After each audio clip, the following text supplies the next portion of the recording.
After more than a week of protests against police brutality here in Montgomery County and across the nation, Black Lives Matter!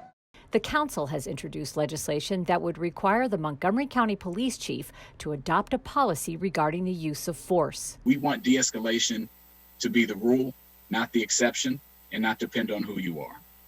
So as we declared today, racism and public health crisis, this bill is a direct response and one of the many steps we're going to need to take to make sure that we are responding to that emergency.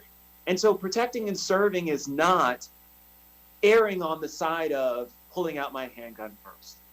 It's not erring on the side of let me try and create a situation that wasn't a situation to begin with. It's not erring on the side of, well, because I can justify the fact of shooting a person, it's okay to shoot a person. The measure is supported by the entire council. It would prohibit an officer from using deadly force, including the use of a neck restraint or carotid restraint.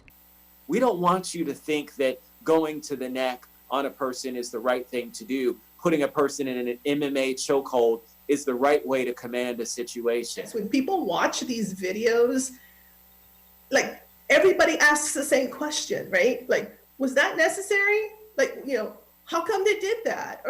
And you have to be factual. But then when you look at the disproportionality, you see and you understand that if you're going to look at it from an analytical perspective, it was not necessary. We have to go through this pain. It's awful. It's difficult. It's uncomfortable. It's tragic. But I'm confident that it's bringing to bear and bringing to light in a very meaningful way conversations that are long overdue. The bill seeks to make using deadly force a last resort to protect one's life or the life of another.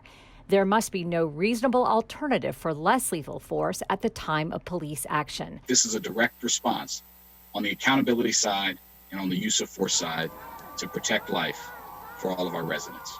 Reporting from Rockville, I'm Susan Kenedy. This is what democracy looks like!